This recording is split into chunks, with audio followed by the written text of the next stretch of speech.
Coming up today, keep those masks handy. Heavy smog continues to linger across most of Korea, but the worst of it is forecast to blow over before Christmas Day.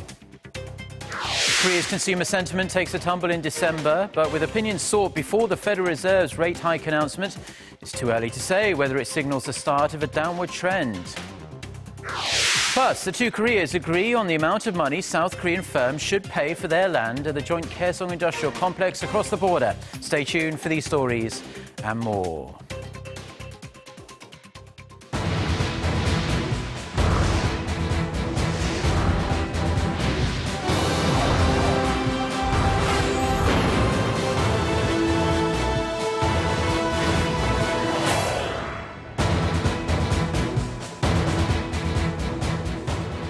Hello, it's noon on Thursday, the 24th of December. You're tuned in to our midday newscast here on Arirang TV. Thank you for joining us on this Christmas Eve. I'm Mark Broom. Now, never mind of dreaming of a white Christmas. Most of us here in Korea are just hoping for a clear Christmas after several days of heavy smog. It looks as though we may get our wish, though, on Christmas Day at least. In the meantime, today is going to have the highest concentration of pollution and fine dust we've seen in recent days. An ultra-fine dust advisory has been issued for Incheon and remains in effect now, while Seoul and the provinces of Gyeonggi, North Jeolla and North Gyeongsang continue to see high levels of fine dust and smog that originated in China. People with asthma or other breathing difficulties are advised to wear face masks when heading out, and everyone should refrain from strenuous outdoor activity.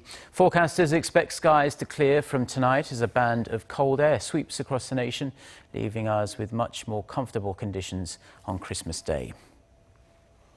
The two Koreas have reached agreement on how much rent South Korean companies operating at the Inter-Korean Kaesong Industrial Complex must pay North Korea for using the land. For more, we connect to our Unification Ministry correspondent Connie Kim. So, Connie, what can you tell us about this agreement? Mark, after more than a year of negotiations, the two Koreas have agreed that South Korean companies will pay 64 cents per square meter every year for the land they use at the complex. So, to be exact, only about a quarter of the land in the industrial park will be subject to rental fees. The South Korean companies were exempt from paying rent until this year after the two sides agreed the South could use the land rent-free for a decade in 2004.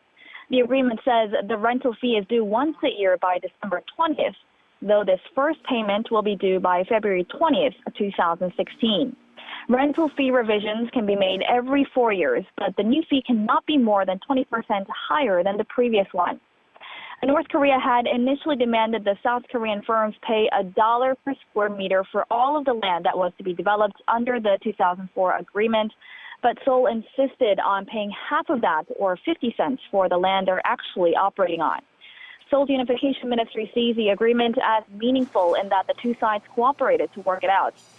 We don't yet have a response from the South Korean companies, but I'll have an update on that in our later newscast. Back to you, Mark. Thank you, Connie, for that report. Now, consumer sentiment in Korea has tumbled to a 6-month low. The Bank of Korea says its composite consumer sentiment index came to 103 in December. That's down 3 points from the previous month. Now, despite the drop, a reading above 100 does indicate that optimists outnumber pessimists. The figure has been on an upward trend after a dramatic dip in June when the MERS outbreak was at its peak here in Korea. The central bank says this month's drop comes on the back of concerns about what impact a US rate hike could have on the Korean economy, as the survey was carried out just before the Fed's announcement. And because of that, analysts say it is just too early to tell whether consumer sentiment will keep going down or whether it's just a blip. Last week, the Federal Reserve raised rates by 0.25 percentage point, lifting it to the range of 0.25 to 0.5%. A new report shows Korea's exports in the parts and material sectors will take a serious hit if the country fails to join the multinational trade agreement known as the Trans-Pacific Partnership, or TPP. It says Korea's growing dependence on the global value chain in these industries makes Korea's involvement in the TPP more important than ever. Kim Min-ji reports. Over $13 billion. That's how much Korea will face in losses in its parts and materials sector in the 10 years after the Trans-Pacific Partnership takes effect, should it fail to join. According to the Korea Economic Research Institute, Korea's growing dependence on the global value chain in such industries will result in an over $11 billion decline in its value-added trade with the U.S. and almost $2 billion with Japan. The figure is equivalent to nearly 20% of the export volume of the materials and parts industry within the TPP region. Analysts say if Korea fails to join, it will not be able to take advantage of the massive global network formed in the Asia-Pacific region, which will have a direct and indirect impact on the country's exports in the sector. Although Korea has separate free trade deals with 10 of the 12 TPP member countries, the group has agreed to seek a common set of rules of origin to determine whether a product originates in the TPP region, so Korea will lose its competitiveness. The think tank says the government should step up its efforts to quickly join the TPP in order for local companies to boost their business and competitiveness, as well as increase their investment and exports. Kim Min-ji, Arirang News. Now staying with economic news, and Korea's public sector debt rose some 6.5% on year in 2014, standing at slightly over $815 billion US. According to the Finance Ministry on Thursday, the debt of the so-called D3 accounted for 64.5% of the country's gross domestic product. Now, D3 debt includes general and local government debts and those from non-financial public corporations. The ministry says that while the figure rose, public debt increased at a slower pace than the previous year due to strong governmental measures. It also noted that compared to other OECD countries, Korea's D3 debt to GDP was the second lowest after Mexico. LG's new V10 smartphone is a hit in the US smartphone market.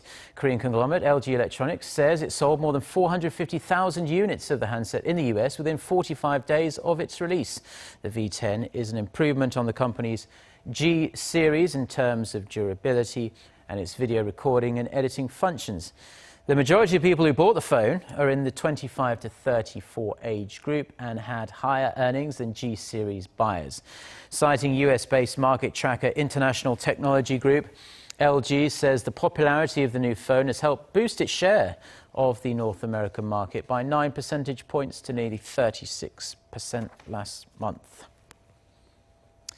An international human rights watchdog has accused Russia of committing war crimes by using cluster munitions on residential areas in Syria, killing hundreds of civilians in indiscriminate attacks. Moscow's defense ministry says the claims are groundless. Son Jung-in has this report. Amnesty International released a report on Wednesday after analyzing more than 25 Russian airstrikes conducted in Syria in the 2 months to the end of November.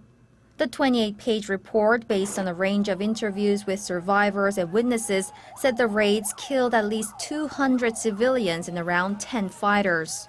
It reaches the conclusion that 16 civilians were sacrificed to kill 1 fighter. The report follows a similar statement by New York-based Human Rights Watch last week, which said cluster munitions were used on at least 20 occasions since Syria and Russia began their joint offensive in late September. Such raids constitute war crimes if they are directed at civilian areas, including medical facilities. Moscow has repeatedly rejected such accusations, describing them as a provocation. A spokesman for Russia's defense ministry claimed the report lacked detailed evidence and insisted the Russian military was operating within the boundaries of international law. All the lies accuse that the Russian Air Force has bombarded Syrian medical facilities. We immediately rebut such groundless accusations. Western officials and Syrian rebels are focusing their attention on the fact that most of Russia's airstrikes have targeted central and northern Syria, where Islamic State militants do not have a strong presence. Russia has launched a campaign to counter the accusations. Moscow's defense ministry said the Russian air campaign has been effective, hitting more than 1,000 ISIS targets in Syria over the past 6 days. Son Jung-in, Arirang News. Now, the emissions rigging device that was found in Volkswagen diesel vehicles also affected fuel efficiency. This is according to Korea's Transport Ministry, which has been investigating the data from previous tests that confirmed the existence of the device in cars sold here in Korea. Kwon Jang-ho has the details. Last month, Korea's Ministry of Environment released the results of its investigation into Volkswagen diesel engines and confirmed that there was evidence that their emissions data had been manipulated. The German auto giant was fined $12 million and a recall of 125,000 vehicles is set to begin next year. Although the ministry said the investigation is ongoing, its initial data was handed over to the Transport Ministry, which has been carrying out its own investigation into whether the defeat device that allowed the cars to cheat emissions test results also affected fuel efficiency. An official from the ministry said Thursday that initial analysis of the data shows that there is a correlation. The Transport Ministry will start its own testing on the cars to confirm the discovery in the new year. But the scandal does not seem to have had a huge impact on Volkswagen sales in Korea. The Tiguan, which was one of the models revealed to have the emissions cheating device, is on course to becoming Korea's best-selling import car for 2 years running. Over 8,200 units have been sold through November this year. That's far more than the next best-selling model, the Audi A6, of which just over 6,300 units have been sold. Sales of Volkswagen cars were also boosted in November by aggressive sales discounts and marketing by Volkswagen Korea to counteract the damage the scandal has inflicted on the brand's reputation. The actions proved to be effective, with Volkswagen becoming the best-selling import car for November, after seeing a big dip in sales the previous month. However, it remains to be seen whether Volkswagen will be able to maintain its sales numbers once the promotions stop and recalls begin next year. Kwon Sang-ho, Arirang News. Now, another Korean baseball player has signed with a Major League Baseball team. Outfielder Kim Hyun-soo has joined the Baltimore Orioles, becoming the first Korean player to join the league as a free agent. For more on Kim and his fellow countrymen plying their trade in the biggest league of them all, Lee Ji-won reports. Korea's hitting machine Kim Hyun-soo has put pen to paper on his 2-year contract with the Orioles and is all set to go. He's the third Korean player to go stateside this year and will be one of 5 Korean players in the MLB next year. Ryu Hyun-jin was the first Korean player to ever join a MLB team through posting. In December 2012, Ryu was signed to a 6-year $36 million deal with the Los Angeles Dodgers. Kang Jong-ho was next, signing a 4-year contract worth $11 million with the Pittsburgh Pirates at the beginning of 2015. And Park Byung-ho joined the Minnesota Twins earlier this month on a 4-year deal worth $12 million. The famous choo-choo train Chu Shin-soo of the Texas Rangers joined the team from the minor leagues. Experts say there are a number of reasons why more Korean players have been scouted by MLB teams in recent years. The Korean Baseball League is now more widely recognized around the world. Korea's national team also had some good results in international competitions such as the Olympics, the World Baseball Classic, and the recent Premier 12. With MLB teams scouting the KBO players significantly more this season, and considering the success of Korean players abroad, experts predict that more will join the big leagues in the near future. MLB teams are always hungry for good players, so they will continue to search for gems like Ryu Hyun-jin and Kang Jong-ho. Also, it's natural for any sportsman to dream of playing in the big leagues, not just for the huge money and respect they get, but also it's because where the best players play.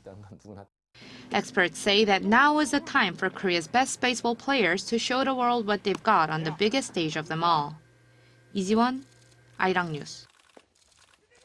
Now, just one day away from Christmas here in Korea, and apparently lots of shop owners in the country avoid playing Christmas music because they believe they have to pay copyright fees. But the Korean government is trying to make it clear that copyright is no longer an issue. Our Won Ji-yeon has the details.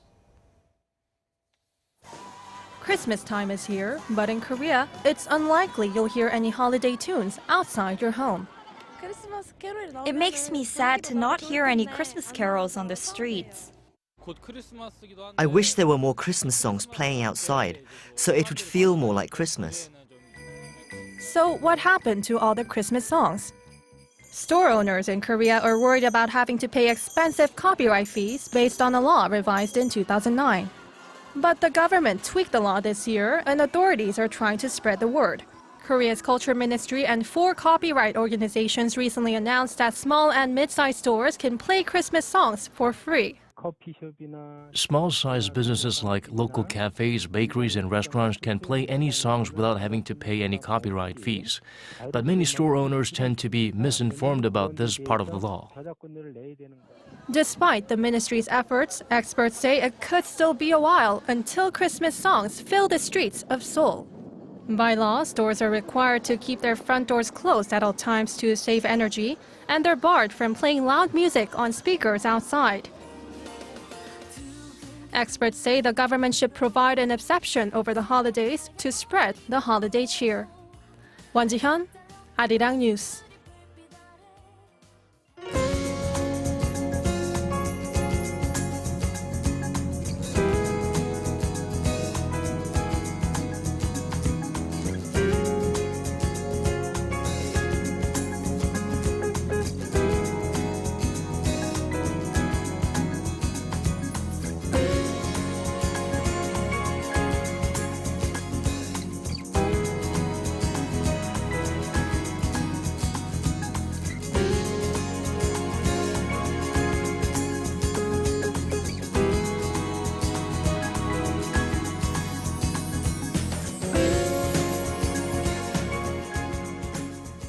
Well, those are stories we've been following on this Christmas Eve afternoon here in Seoul. On behalf of everyone on the Arirang News team, we would like to wish you all a very Merry Christmas. And to ensure you stay up to date with everything happening in Korea, we will be bringing you up-to-date news at the same hours we normally do on Christmas Day. So tune in at the same time tomorrow if you can. Until then, goodbye.